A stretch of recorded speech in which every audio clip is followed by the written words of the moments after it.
ரொம்ப நாளாவே பார்த்தீங்கன்னா, நம்ம சேனலுக்கு ஒரு அப்கிரேட் தேவைப்பட்டது. ஸோ நம்ம ரெக்கார்ட் பண்றதுக்கான மைக் பார்த்தீங்கன்னா, ரொம்ப நாளாவே ஒரு டிஸ்டர்பன்ஸா இருந்துச்சு. அது இல்லாம நம்மகிட்ட ஒரு சரியான மைக் இல்ல. ஸோ ப்ரீவியஸா பார்த்தீங்கன்னா, நான் அந்த போயாவோட இந்த வயர்ட் மைக்கானது நான் யூஸ் பண்ணிட்டு இருந்தேன். ஸோ இதுக்கப்புறமா ஒரு வயர்லெஸ் மைக் அதாவது ஒரு ₹1500 இந்த மைக்கானது வாங்குனேன். பட் இதோட பேட்டரி கெப்பாசிட்டி பெருசா இல்ல.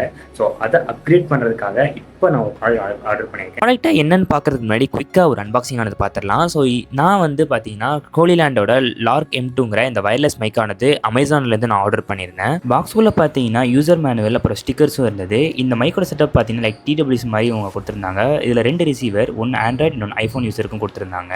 கேஸோட ஃப்ரண்ட்லயே பார்த்தீங்கன்னா, பேட்டரி இண்டிகேஷன் குடுத்திருக்காங்க.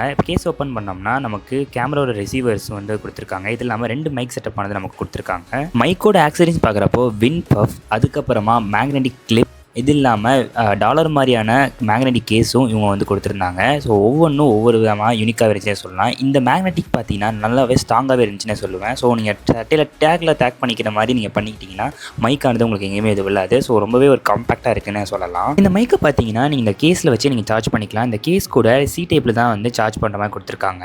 இந்த மைக்கோட ப்ரைஸ் பார்த்தீங்கன்னா 15,000. பட் நான் இந்த மைக்கை வந்து ஆஃபரில் 12Kக்கு தான் நான் வாங்கியிருந்தேன். ஸோ அது மட்டும் இல்லாமல் இந்த மைக்கோட வாய்ஸ் குவாலிட்டி எப்படி இருக்குங்கிறத இப்போ நான் உங்களுக்கு லைவாக காட்டுறேன்.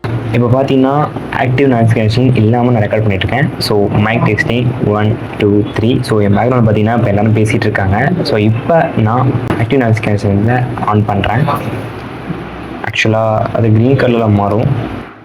ஸோ இப்போது ஆக்டிவ் நாய்ஸ் கேன்சலேஷனில் ஆனில் இருக்குது. ஸோ நான் பேசுகிறதுக்கும் ப்ளஸ் அவங்க பேசுகிறதுக்கும் டிஃப்ரெண்ட் நிறையாவே இருக்கும். ஸோ எப்படி வாய்ஸை கேப்சர் பண்ணுதுங்கிறத ஃபுல்லாக பாருங்கள்.